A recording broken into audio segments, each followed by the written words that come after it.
Assalamualaikum warahmatullahi wabarakatuh. Sebelum kita memulai pelajaran, marilah kita berdoa dahulu agar ilmunya yang diperoleh berkah dan manfaat. Berdoa dimulai. Bismillahirrahmanirrahim. Raditu billahi rabba wa bil islami dina wa bi Muhammadin nabiyya wa rasula. Rabbi shrah li sadri wa yassir li amri wahlul 'uqdatam min lisani yafqahu qawli. Amin.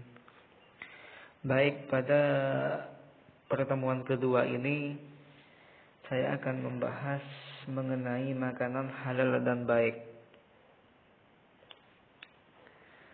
Yang pertemuan pertama kemarin membahas etos kerja umat Islam, dan pertemuan kali ini membahas makanan halal dan baik.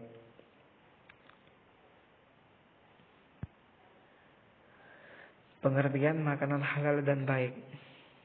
Makanan halal adalah makanan yang dibolehkan oleh agama dari segi hukumnya. Makanan yang halal hakikatnya adalah makanan yang didapat dan diolah dengan cara yang benar menurut agama. Nah, jadi keduanya ini harus memenuhi syarat. Yang pertama, dari segi agama ini membolehkan, seperti memakan ikan sapi, ikan ayam, itu dari segi agama membolehkan. Nah, dan yang kedua, harus dengan memenuhi syarat, yaitu harus dengan sesembelihan menurut agama. Jadi meskipun kayak sapi itu meskipun halal, tapi cara menyembelihnya tidak sesuai syarat, maka itu disebut bangkai, disebut tidak halal karena tata cara penyembelihannya salah. Jadi keduanya ini harus benar menurut agama. Yang pertama itu dari segi hukumnya sendiri, hewannya itu sendiri. Umpama sapi itu kan halal, tapi cara menyembelihnya salah, maka tidak halal. Sebaliknya, meskipun tata cara penyembelihannya benar, tapi hewannya sendiri itu tidak halal, seperti babi dan anjing itu disembelih, tetap tidak halal meskipun tata cara penyembelihannya benar, tapi memang hewannya sendiri itu tidak halal. Nah, jadi intinya keduanya ini harus sinkron, harus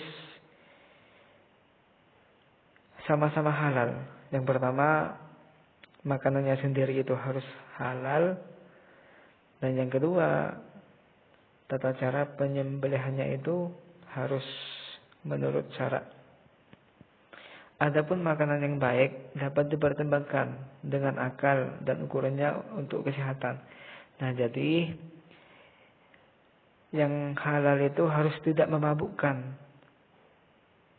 Jadi yang memabukkan itu tidak halal. Artinya makanan yang baik adalah yang berguna dan tidak membahayakan bagi tubuh manusia. Baik itu dilihat dari sudut kesehatan. Maka makanan yang baik lebih bersifat kondisional, tergantung situasi dan kondisi manusia yang bersangkutan. Nah, jadi juga makanan yang haram itu ketika dijadikan obat itu bisa halal juga. Itu namanya darurat. Tidak apa-apa meskipun menurut syarat haram, tapi darurat karena tidak ada obat lagi selain itu, maka dibolehkan. Selanjutnya yaitu manfaat makanan halal. Di sini manfaat makanan halal, manfaatnya ketika kita memakan makanan yang halal, yaitu ada 4. Yang pertama, makanan yang halal dapat menyehatkan badan dan terpeliharanya diri dari sumber rezeki. Yang kedua yaitu menyebabkan amal ibadah diterima oleh Allah. Nah, jadi yang kedua ini, ibadah kita akan diterima oleh Allah ketika kita mengonsumsi makanan yang halal. Beda lagi dengan mengonsumsi makanan yang haram. Itu sulit diterima ibadah kita. Yang ketiga yaitu dapat menghindarkan diri dari perbuatan dosa. Jadi orang yang mengonsumsi makanan yang halal itu terpelihara dari dosa. Semisal kita akan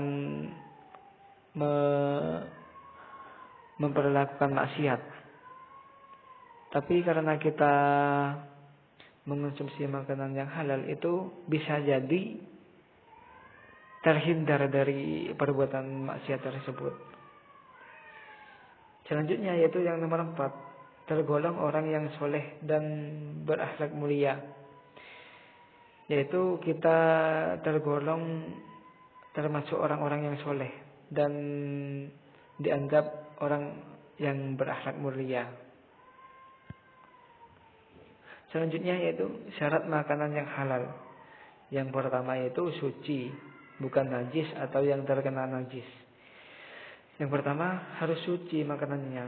Meskipun makanannya sendiri itu halal, tapi makanannya itu najis, maka tetap tidak boleh. Yang kedua yaitu aman, tidak bermudarat, baik yang langsung maupun yang tidak langsung. Maksudnya ini tidak berbahaya. Yang ketiga yaitu tidak memabukkan. Jadi sesuatu yang memabukkan itu tidak halal. Seperti anggur itu kalau sudah jadi homer, maka itu yang awalnya anggur sendiri halal, tapi kalau sudah jadi homer maka itu diharamkan, tidak halal. Selanjutnya yang nomor 4 yaitu disembelih dengan penyembelihan yang sesuai dengan syariat. Jika makanan itu berupa daging hewan. Nah, seperti yang sudah saya katakan barusan, kalau itu hewan seperti sapi, seperti ayam, maka cara penyembelihannya itu harus sesuai syariat, harus benar tata caranya, agar makanan itu tidak menjadi bangkai, tidak haram ketika dimakan. Maka harus sesuai dengan syariat Islam. Itulah syarat makanan yang halal. Mungkin cukup